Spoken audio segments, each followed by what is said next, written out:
Jangan takut mendengarkan kebenaran, sekalipun kebenaran itu datang dari orang yang disebut musuh oleh kita. Kalau ada orang yang menghina kita, dia mengatakan, kamu itu males. Udah, jangan dimarahin dulu. Renungi dulu, jangan-jangan benar. Ada orang yang bilang, kamu ini kafir. Ya marah dulu.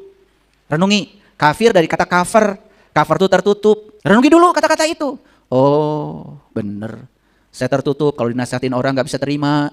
Ada orang cerita pengetahuan baru, selalu menyalahkan. Oh, sifat kafir itu masih milik saya. Kan gitu, kan bagus. Coba baca di Quran itu. Wa minan nasi may yaqulu amana billah wa bil yaumil akhir wa ma hum bimumin. Banyak orang yang mengaku beriman kepada Allah dan hari akhir. Padahal mereka itu bukan orang-orang yang beriman, cuma ngaku doang. Yukhadi'una Allah walladzina amanu wa ma yakhda'una illa anfusahum wa ma yash'urun. Mereka hendak menipu Allah dan orang-orang yang beriman. Padahal mereka menipu dirinya sendiri. Wa ma yash'urun. Cuma mereka tidak sadar. Dan ayat ini cerita apa? Cerita orang-orang yang tertutup. Innal ladzina kafaru sawa'un 'alaihim a andartahum am lam tundirhum la yu'minun.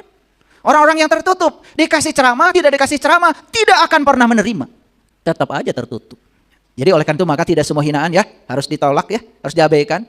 Kalau hinaan itu malah justru dipandang sebagai cara Allah berbicara kepada kita lewat mulut mereka untuk mengangkat derajat kita. Udah, renungkan. Jika kita bisa belajar dari hinaan, ketenangan batin akan menjadi milik kita. Ilmu yang keempat, ilmunya para nabi, para rasul. Kenapa mereka tidak jatuh ketika dihina? Karena mereka sudah mampu mengendalikan persepsi dia terhadap hinaan. Ini harus dikendalikan. Karena kalau persepsi kita terhadap kata-kata orang, tindakan orang tidak kita kendalikan, kita akan langsung emosi dan marah. Sekali lagi, coba perhatikan saya. Yang membuat sesuatu menyakitkan bukan hinaan, tetapi apa? Penilaian negatif terhadap kata-kata itu. Dan yang bernilai itu adalah kita. 2. Kata-kata hinaan tidak memiliki kekuatan, apapun itu, kecuali kalau diberi makna oleh kita. Setuju ya? Makanya persepsi kita harus dikendalikan. Yang ketiga, setuju nggak? Kalau hinaan itu hanya opini pribadi. Itu kan pendapat pribadi orang yang menghina. Betul nggak? Dan tidak ada kaitannya dengan kita. Dan menjadi ada kaitan kalau ditanggapi. Setuju?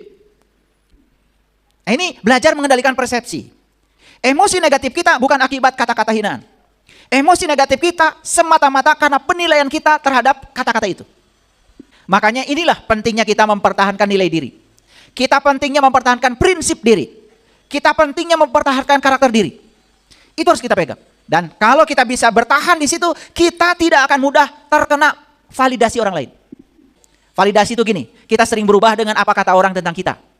Nah, kita mengizinkan validasi orang lain untuk kita. Kenapa? Kita tidak punya prinsip. Mengendalikan persepsi terhadap hinaan akan menjaga ketenangan batin dan kedamaian batin kita.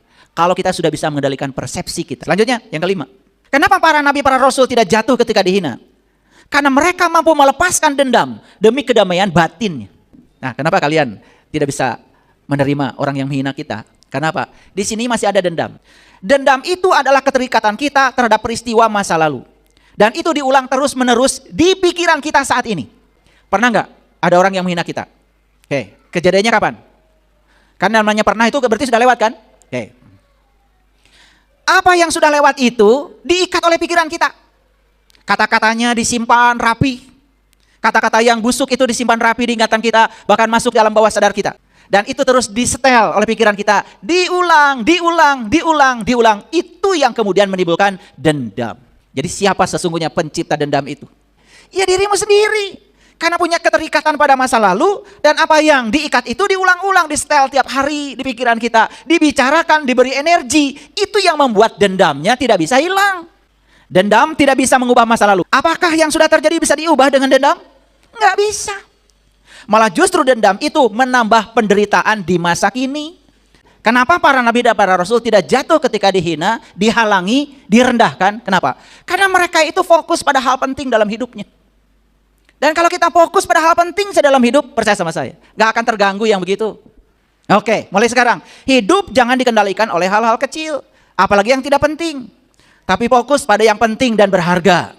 Hidup ini terlalu singkat ya. Jangan biarkan diri kita peduli pada hal-hal yang tidak penting. Validasi orang lain terhadap kita gak penting amat. Tidak ada kaitan dengan kita kecuali kalau ditanggapi. Yuk sekarang fokus pada hal yang dapat kita kendalikan. Apa yang dapat dikendalikan? Pikiran kita, perasaan kita, sikap kita itu milik kita. Bisa kita kendalikan. Mau mikir kayak apa, mau rasa kita kayak apa, sikap kita mau seperti apa, itu pilihan kita.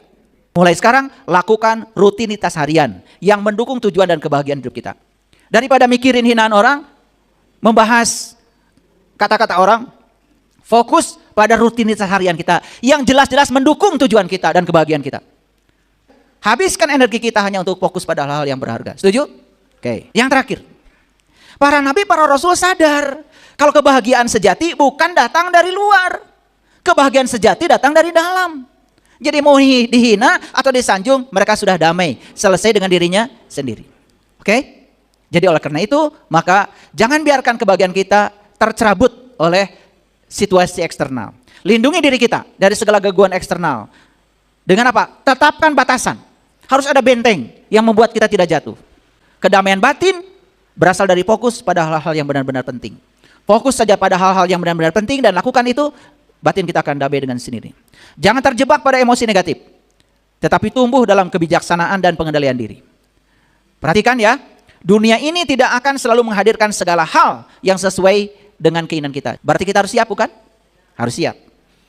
Kebebasan sejati adalah kebebasan dari segala hal yang tidak bisa kita kendalikan.